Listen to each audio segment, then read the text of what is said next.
Welcome to Navigating Education, the podcast. The podcast that can help educators from around the world navigate not only the present, but also the future. Through discussions of instruction, edtech, policy, and school leadership, we're here to connect with you and educators from around the world to help them amplify student learning for the betterment of our students and their future.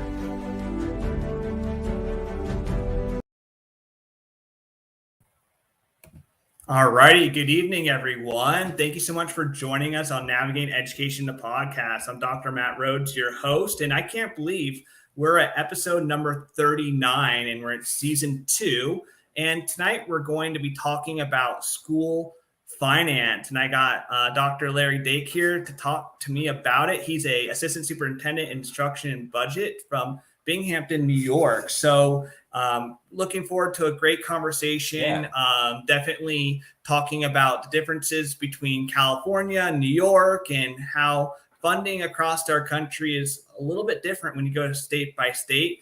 Federally, there's a lot of very similar programs across the board. So I'm sure we'll highlight on those. So I'm definitely really excited to talk about this. So thank you so much for joining us tonight. Matt, thanks so much for having me.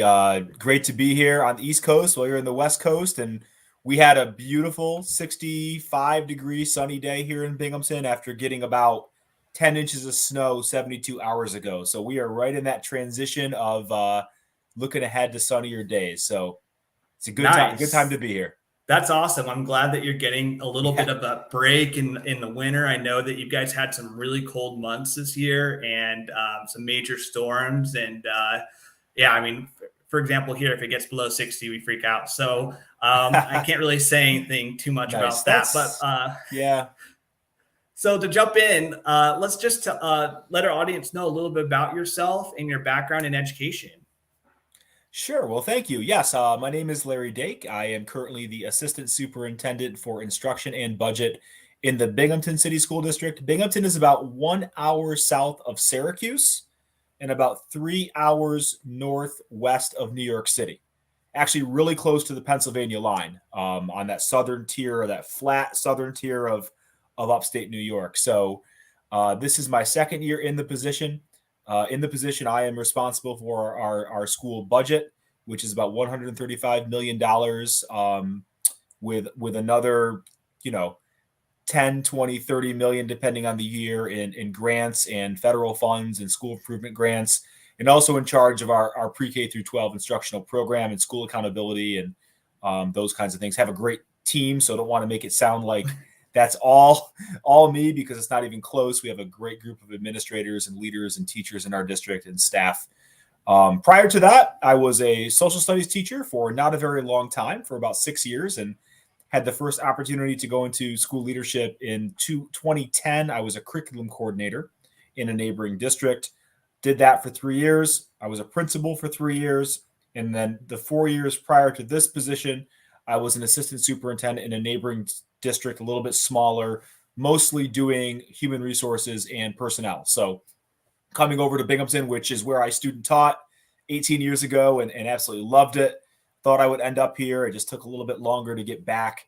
It's been a great challenge, a great experience. I also teach our ed leadership program at Binghamton University and have been fortunate to do some of these kinds of things and write a couple really small books on school leadership. And so, it's really just a process of trying to extend my own learning, interact with folks like you and your audience. And I learn a lot from all of these conversations. So really thankful to be here.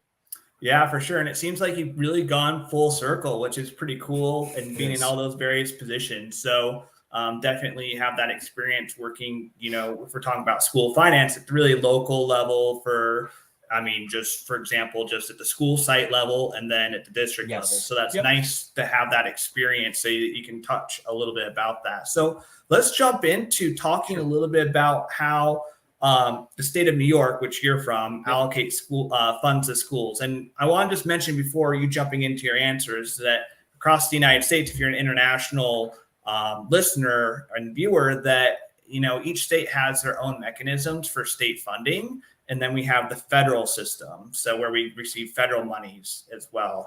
And then there's a lot of different programs under each, and each state does it a little bit differently. So let's talk a little bit about New York and how do you guys do it? Yeah, there are two primary sources of revenue for schools in New York State. One would be your taxes that you levy on local residents and businesses. About 10 to 12 years ago, New York State passed a law that restricts how high that number can go every year. It was billed as a 2% tax levy limit, although it's one of these formulas that too many people got their hands on. So there's like 8 steps and different calculations. But the result has been, where you might have seen 5-6% increases 15 years ago, it's really 2-3 tops now. So on one hand, it has restricted our ability to raise funds from taxes, but New York is also a very highly taxed state. So politically, I know it's an issue that has many, many angles. So that's one source. The other source would be a bevy of different state aid direct money from the state.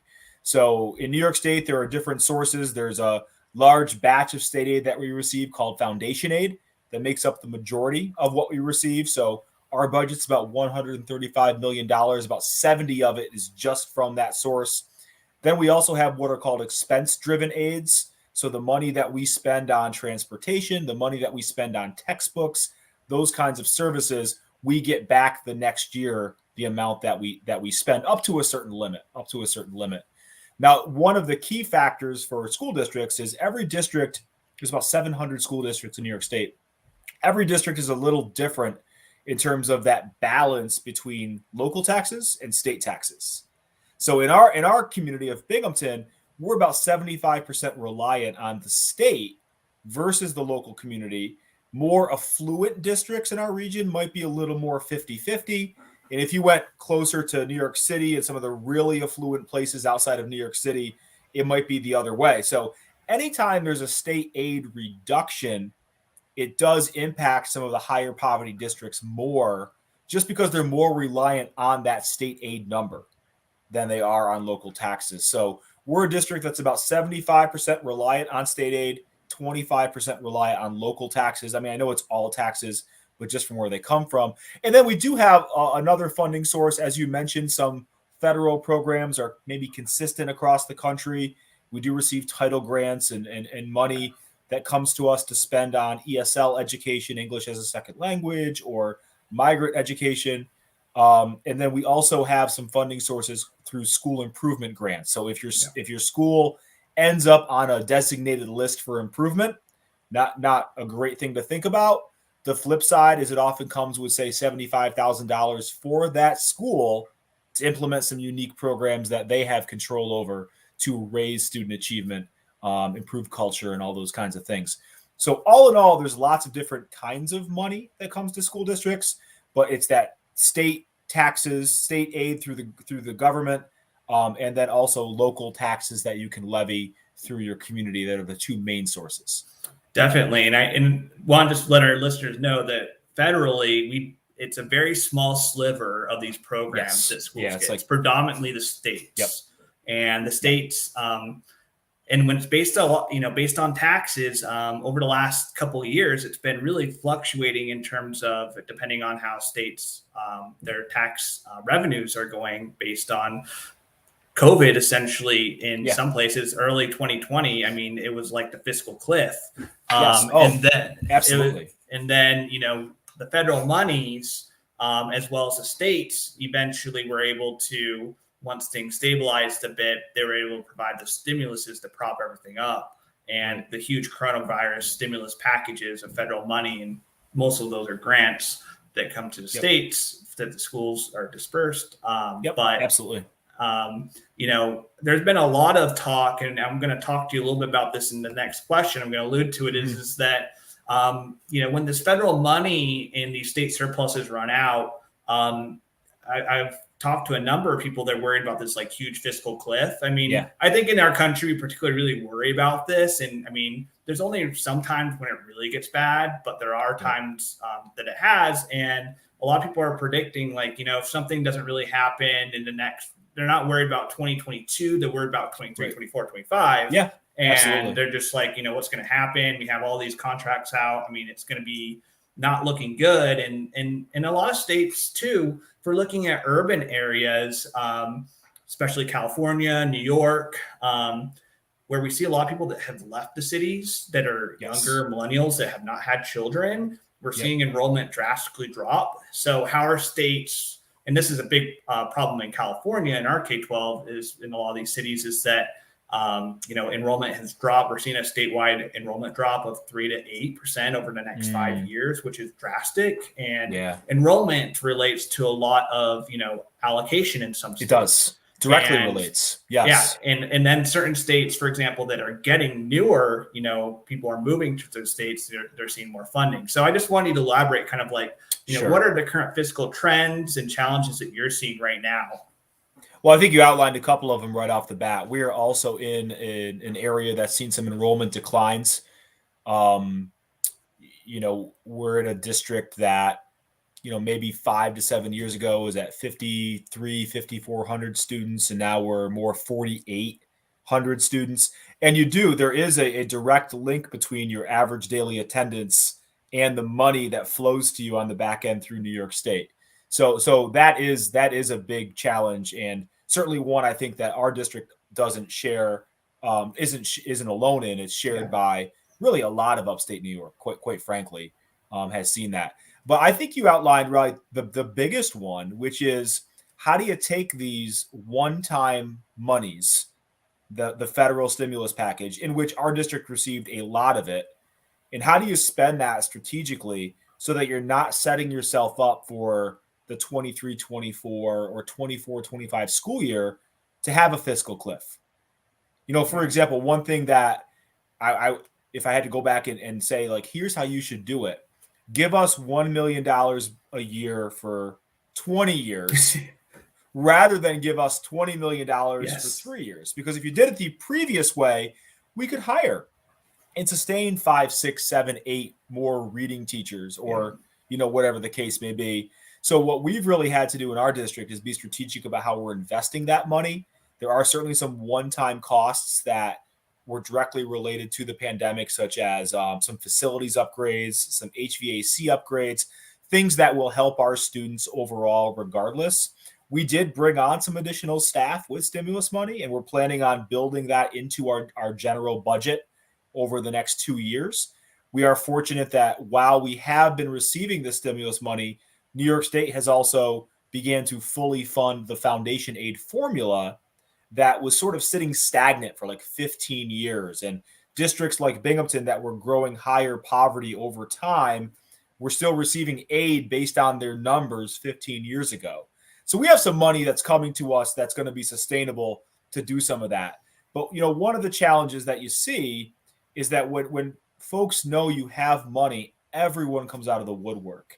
I mean, the vendors come out of the woodwork. And it's not that any of these products aren't wonderful in and of themselves. It's just that you can't take them all on.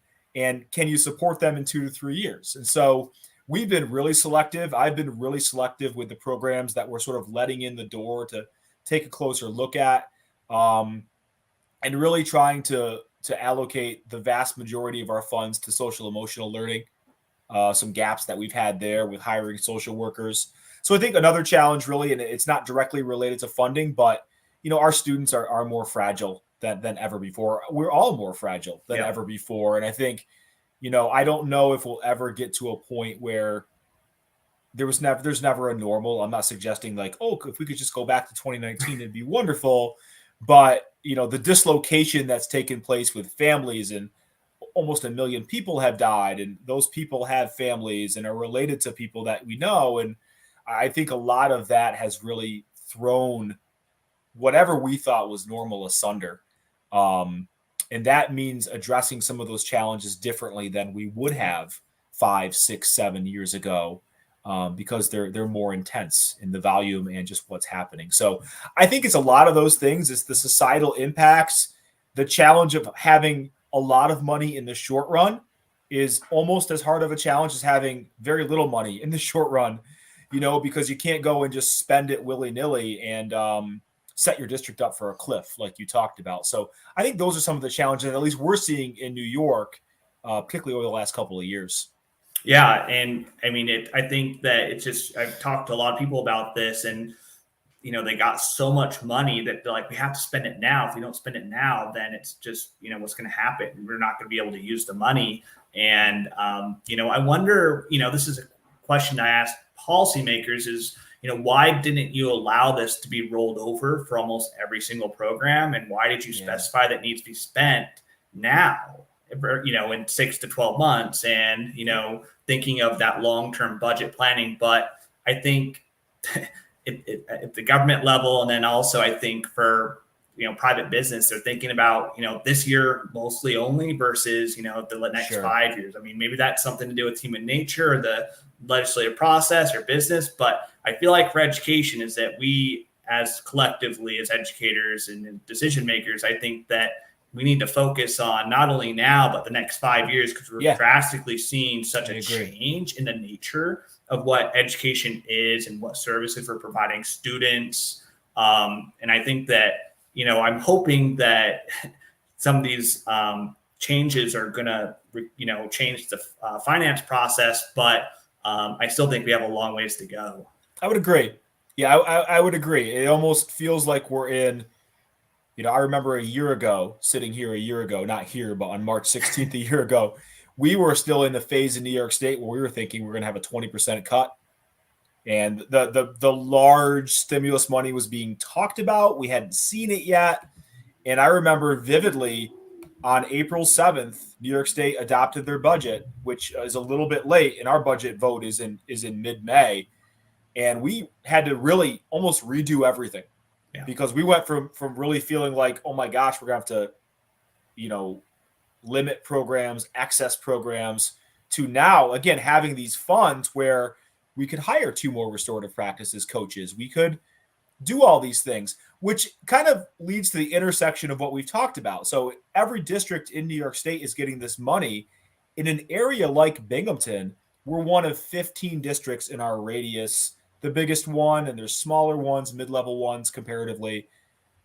There aren't enough people for all of us to hire with the money. There just aren't. If we could tomorrow in our district hire 15 teachers' aides, we would. Now, part of that is because other jobs' salaries are going up, wages are going up, right? I mean, so that's something that I think we have to address as schools too, is, a teacher aide is, we say, well, they have benefits, which is wonderful. Don't get me wrong. Sometimes that doesn't put food on the table. So I think elevating some of those support staff positions, substitute positions, bus driver positions. But the reality right now is we're all looking around at each other saying like, hey, I have bus driver shortages too. And when people are leaving, they're leaving one of us for another one of us. And so, that's another challenge of getting all this money at once instead of over time.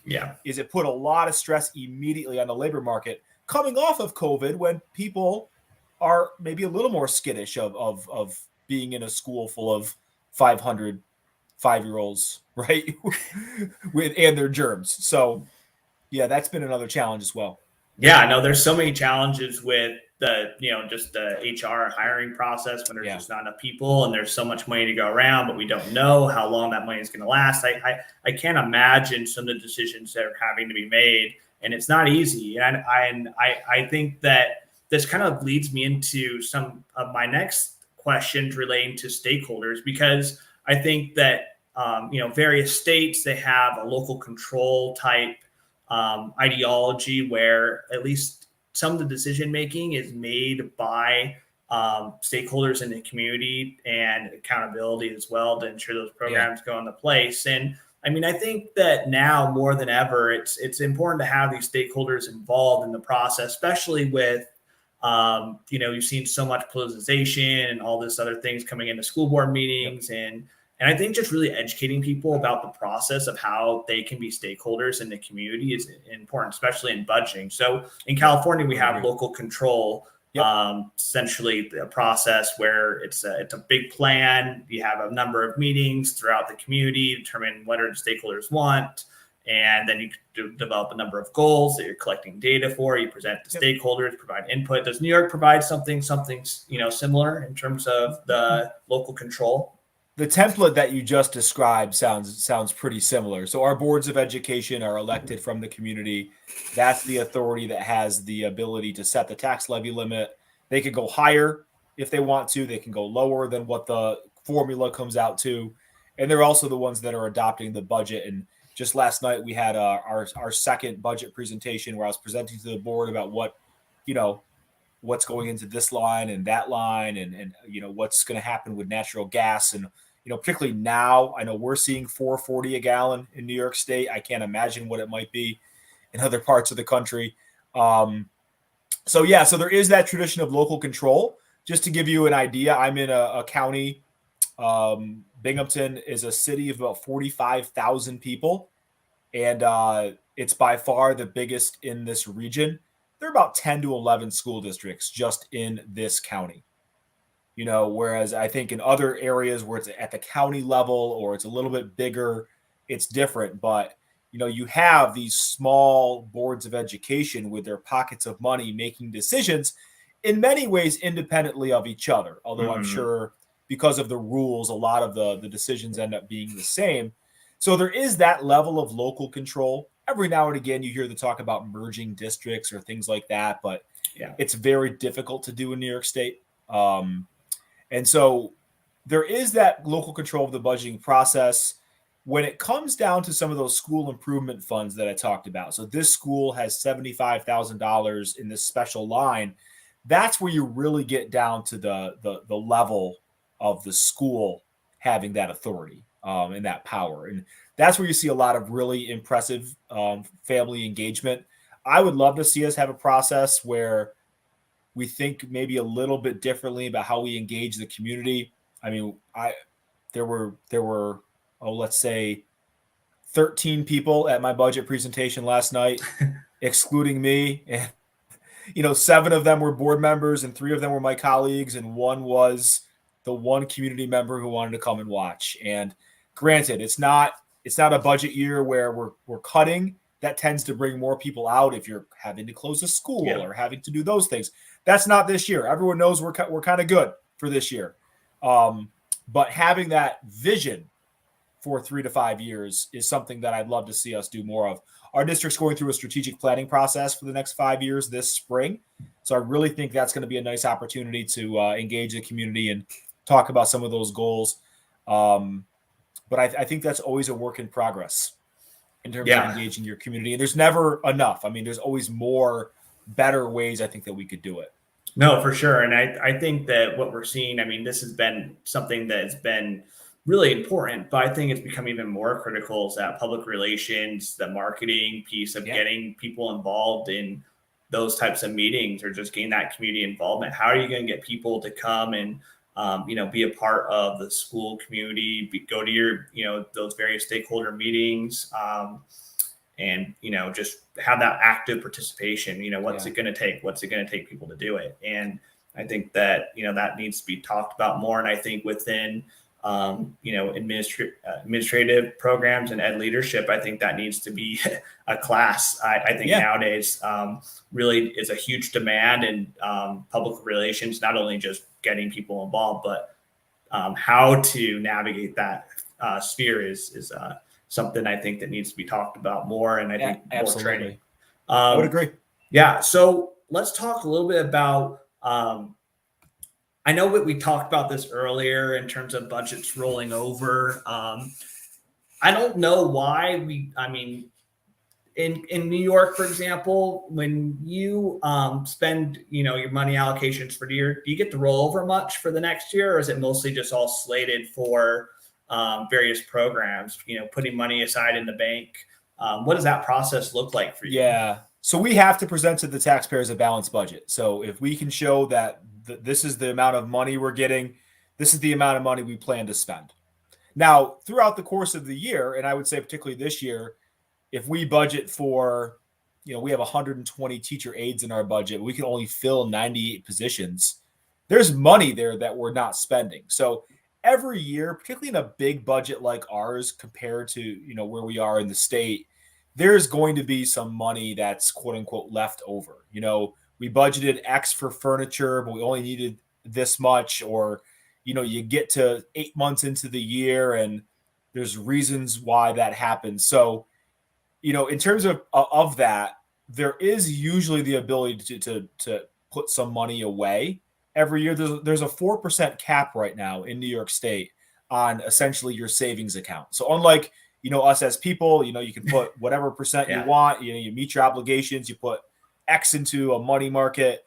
In New York State, there's very specific funds that you can have and very specific uses of those funds. So for example, we have the ability to have, they're called reserve funds in New York State.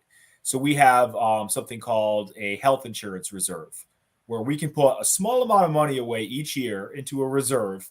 So if we ever get a year where health insurance just skyrockets, we don't have to tax more that year. We can pull from the reserves. Got it. So that's a big part of this 3 to 5 year process, is looking at your trends and realizing how much money might I need in that down the road. I know we're going to have 3 to 4 high cost claims next year for health insurance, and that's going to really spike our premiums. So it's a lot of that kind of stuff as well. But New York State, there's always some kind of legislative action every year to raise that cap 4% or 6% or 8%. It's never really gone anywhere. So maybe this is the year. So you are limited in how much at any one time you can kind of have in a reserve fund. And there always comes conversations about, should school districts have reserve funds? Should they, does that mean they're overtaxing? I mean, I try to look at it from a strategic perspective. You need to have something in case the boiler goes and you didn't budget for that year, agree. Right? Or, school districts have all sorts of things happen that are unforeseen in April of the year before that happen the next year. So, having the ability to put some money away is really useful. I don't pretend to know if 4% is the right number or 6%. The era that we're in right now, 4% is good. If things go south in the next couple of years, then having a little bit more might be helpful to smooth out some of those health insurance increases or teachers' retirement system increases that could happen. Yeah, you wonder, just with just inflation and those types of realities coming, really, everything has become more expensive. So I wonder how that's going to, influence budgets, in 6 to 12 months. I mean, I know the individual consumers feeling it, and I know businesses are, and schools are feeling it too, to an extent. And I know, for example, states have stepped up since with a lot of the funding in terms of the federal funds is, it's going to run through eventually, but states say, they're going to fund education above what they've done historically in certain states, not all states, but there are certain states that are doing that. And I think that that's going to help. I mean, hopefully, over the next few years to get us through those difficult years coming up. But it's going to be really interesting to see, for at least at the district level, what's going to happen with all these different types of school programs. For example, charters, or for example, online charters, the expansion of those. I mean, with dropping enrollment, more choice. I mean, I'm not sure necessarily what's going to happen, but I think school districts have a lot of decisions that they're going to need to make in terms of the programic level to provide that choice, so you don't lose further enrollment. So it'll be really interesting to see what's going to happen and moving forward. So I want to talk a little bit about, before we go, what are, 2 or 3 practical tips? I always like to say this at the end of every episode as we close our conversation, that you would suggest for educators to, amplify their practice across the school community. Yeah, I think there's a couple that come immediately to mind. I think what we've learned, particularly in the last couple of years, is being able to pivot and be agile in your practice, and sort of be able to learn, unlearn, relearn quickly is a really valuable skill set. It was about 2 years ago, we're sitting here on March 16th, that in New York State, schools just literally shut down. I mean, if you would have told me a week before, like, we just would shut down, like, that was unfathomable to me, as someone who's gone to school his whole life and went to school and worked in schools. And so that meant immediately something very different for how we interact with our families, right? And that moment lasted, 18, 20 months. And thankfully we're in a place now where it's better. But I think to be able to recognize when are the moments where the way we've done it isn't the way it's going to be successful in the future is important. Not that you throw the baby out with the bathwater or change programs every year, but as conditions change, relationships need to change and practices need to change, and not being so wedded to the past that you're not able to see those opportunities, I think is one. I think another one, and this, what we're doing right now is a great example. I think those who are going to take control of their own professional learning are the ones that are going to be in favorable positions. Your school puts on workshops and can have speakers, and all of that is great, but podcasts, Twitters, PLNs, there's just no lack of sources to learn something, to get a little bit better, to pick other people's brains and learn from others. And so I think administrators, teachers, professionals who are doing that are going to be in a better position to take advantage of opportunities as they come along. Then I'd say the last one is just, and this is a challenge for me, being really cognizant with how we're using our own time, not just at work, but at home. And there was a point in my career where, I would be working on something at a desk. If I was at a desk as a principal, maybe not, but in a central office role, maybe a little more. And I'd have my email up on a screen. And so you're working on something, and then every 15 to 20 seconds, you're diverted, and you're diverted, and you're diverted. And really kind of had to learn that you do work better and deeper and actually more efficiently, quite frankly, when you turn that off and you dedicate a half an hour to a task or 45 minutes to a task. I had something today I was working on. I was really trying to think through a system for how students are going to register for the many, many programs we do in the summer. And I wanted Google Forms to feed to this and feed to this. And I just kind of shut my door and shut everything down. And I just had it. And I was on a screen, but I was in Google Docs and just working on it. And after 40 minutes, it was a pretty good product to now sort of bring to people for feedback. But I know that if I had responded or tried to respond to the 12 emails that came in that time, it wouldn't have been as good. So, I think being cognizant, being comfortable saying no at times, which can be a challenge because it's nice when people ask you to do things and can you come on and do this and be on that community board or whatever it is. But I think sometimes less is more, and you can actually be better at your core functions by spending some time deeply engaged in those functions rather than being spread so thin. Like I said, I in no way, shape, or form have that figured out, but it's something I do think about quite a bit and try to get better at. Yeah, no, definitely. Those are all some great nuggets there. The whole notion of agility, I think that there's that personal agility and then there's that organizational agility. Yeah. And I think that we got to, in education, I think that, it's such a bureaucracy and just the way it's just historically has been. And bureaucracies tend to not be very agile. And when things change, it's really hard to make those pivots. So I think a lot of thought leaders and leaders and policymakers in education need to think a little bit more about how can our schools and districts be more agile in terms of their organization in moving different directions, because of the world is changing so ever, fast, and just the demands are changing so much quicker than what we can really, pivot to. So I think we were talking with an education futurist the other day, and he was talking a little bit about how we need to have that agile entrepreneurship in terms of that mindset for school. So I really like that, and just you brought that up. And listen, we can do it. We went from no students having their own Chromebook to every single student having their own Chromebook within a week. Yes, we talked about it for 7 years. Now we're not ready. Now the kids will break them. Now they're not ready. They'll lose them.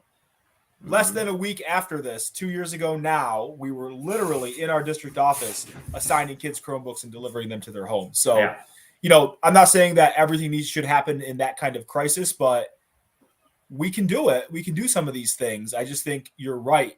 There's such a bias to the status quo.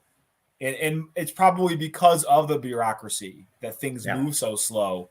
But no, I think you hit the nail on the head there. Yeah. And then just the last point that you made, just, think less is more, say no more. And I think just for any educator, regardless of your position, I think that there's so many demands that you have, so many different things. saying no and just, thinking less is more, taking a few things off your plate, focusing on those top 3 things that you want to accomplish that day or your goals. To me, that's so important. And, in the world that we're experiencing such high levels of burnout and people feel like they're overworked, I think just, having that mindset and focusing around those 2 pinnacles is so key. So thank you so much for being on tonight. I really do appreciate your time. So absolutely. It's wonderful to connect. I look forward to following your episodes and everything you're doing out there. So thank you so much. Yeah, definitely. And what's the best way that people can connect with you? I would say on Twitter is probably the quickest way, at Larry Dake. It's exactly as my name is spelled there, all one word, with the @ sign. So at Larry Dake on Twitter. And again, wonderful place to connect with folks, learn from folks. So it's been good. So that's probably the best. Yeah, awesome. Yeah. So thank you so much to our viewers and listeners around the world. And I hope that this episode gave you some ideas of, school finance. And I just think it's just something that everyone should work on and have some knowledge of, because you're an active stakeholder and you can influence policy in terms of your freedom to exercise your vote, as well as working within the community, as well as being an educator. So there's so much, power that comes to that, and having that knowledge is key. So just having that background is really important, and something that I feel like that we, as a whole, can spend some more time thinking about, because it's just a lot of decisions are made and we want that involvement. So this ends the episode. Thank you so much, everyone, for being here, and we'll see you next time for episode 40. Have a great evening.